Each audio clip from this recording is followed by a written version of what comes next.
Nick Taylor, Harlow Alliance Party. Why have you picked or selected this particular place where we're standing for this interview? Well, the residents in this area will know that the council are looking to actually demolish Sherwoods House, which is behind us, a Grade 2 listed building, which has been here since at least 1922. A planning application went in March last year. Residents haven't really heard anything from the council since, but we understand that a second planning application was made in January. Residents think it's an overdevelopment, for one thing. The loss of trees and natural habitats is another. But perhaps more importantly, the question of access, which is basically through a garage block to the rear of the building. Back in 2013, the council refused planning permission for a house in a person's garden using that access, and because of the lack of access. But now the council have come along 10 years later and said we want to build 10 houses using the same access. So I've been out this morning talking to people who are very concerned about all this, and we understand that the planning permission request will go to committee in June of this year, i.e. just after the elections. And do you think this is almost symbolic of the campaign Harlow Alliance Party does 365 days a year regarding the town, regarding growth, regarding planning? You've got a real concern about everything in the town. We've got a concern really of overdevelopment within the area.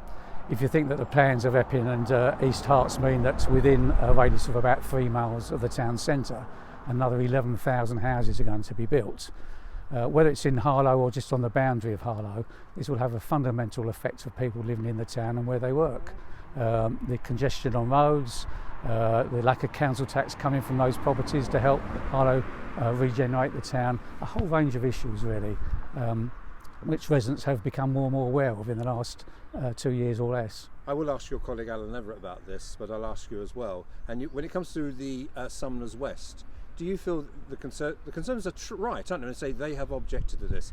Well, that's right, that's true, isn't it? The council didn't. Do you have with that fact? Yeah, the council didn't object to the Conservative group didn't object to the planning inspector back in 2019, and therefore they couldn't participate in the planning hearings that took place at Epping Council in 2019.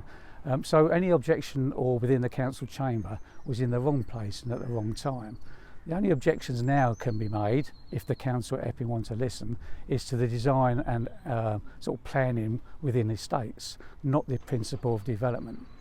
So the Conservative candidate at Sumners is saying we can stop that, but unfortunately that decision was made in the Epping Council chamber on the 6th of February this year. So 1,500 houses to the south of, to Lapham Priory, and another 3,000 odd properties to the west of Harlow. And the Harlow Council councillors can do little, if anything, about that now. And throughout the year, yourself and your colleague Alan and others do appear asking questions of the council. Month in, month out, you do. That's a really important job to do, isn't it? Yes, it's not the big picture, it's the little things that are concerning residents. Whole things like council houses not being painted, for instance, for donkey's years, off-street parking schemes that have been abandoned, it appears. Lots of bits and pieces, really. One of our most recent things was about notice boards in the town, one at Pollard Hatch in this ward. It's taken 14 months of questioning of officers and councillors to find that the locks have been lost, locks have had to be changed, and only now in the last month have we found out how you can actually get a notice put. In the meantime, they've looked abandoned and empty. What are you going to gauge as success this year? Just building on the number of votes for call. I mean, obviously we'd like to get some candidates successful. We've got 3 candidates this year, building on the votes that we've had before. The real test is probably next year when all the councillors are up for re-election. I hope if we can show residents that voting for Harlow Alliance Party is not a wasted vote. And because next year, the main players are going to find 33 candidates. Yes, how many do you think, looking ahead to next year, you may be able to? We can certainly find more candidates. We have more waiting in the wings. We're really using our resources saving our resources mostly for next year. But we've got an extra candidate this year, a lady who you're going to interview a bit later on, who's joined the party. Very up for the campaign and the elections in general, and we hope to be able to build on that this year. When going back to when you started up the Harlow Alliance Party, if anybody these days says alliance with whom, yes. What's your answer? We're an alliance of people living in Harlow.